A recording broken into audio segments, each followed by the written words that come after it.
Hello everyone, আজকে আমি তোমাদেরকে এই কিউট গ্লাস হোল্ডার বানানো শেখাবো। ভিডিও শুরু করা যাক।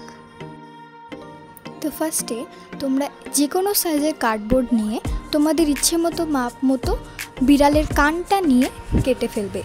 কাটার পর কাগজ দিয়ে দুপাশটাই মুড়িয়ে দেবে, যাতে কোনো দিকটা নিয়ে দেখা না যায়। দেখা গেলেও কোনো ধরনের সমস্যা নেই, তবে না দেখানোটাই উত্তম। তারপর আমরা ভিডিওটাতে যেভাবে দেখানো হয়েছে সেভাবে 3 ভাগে ভাগ করে ভাঁজ করে নেব। ভাঁজ করার সময় একটু খেয়াল রাখতে হবে। তারপর আমরা বিড়ালের চোখ, মুখ, নাক এগুলো অ্যাড করতে পারবো।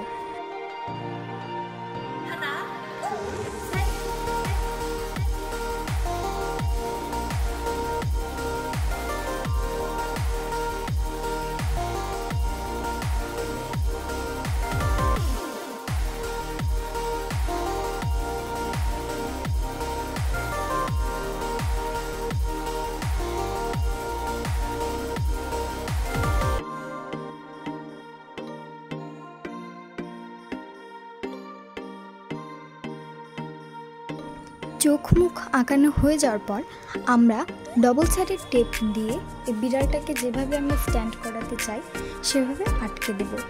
এক্ষেত্রে ডবল সাইডেড টেপ ইউজ করলে সবথেকে বেশি ভালো হয়, তাই আমরা ডবল সাইডেড টেপ ইউজ করেছি। এভাবেই বানানো হয়ে গেল আমাদের কিউট গ্লাস হোল্ডার। ধন্যবাদ সবাই।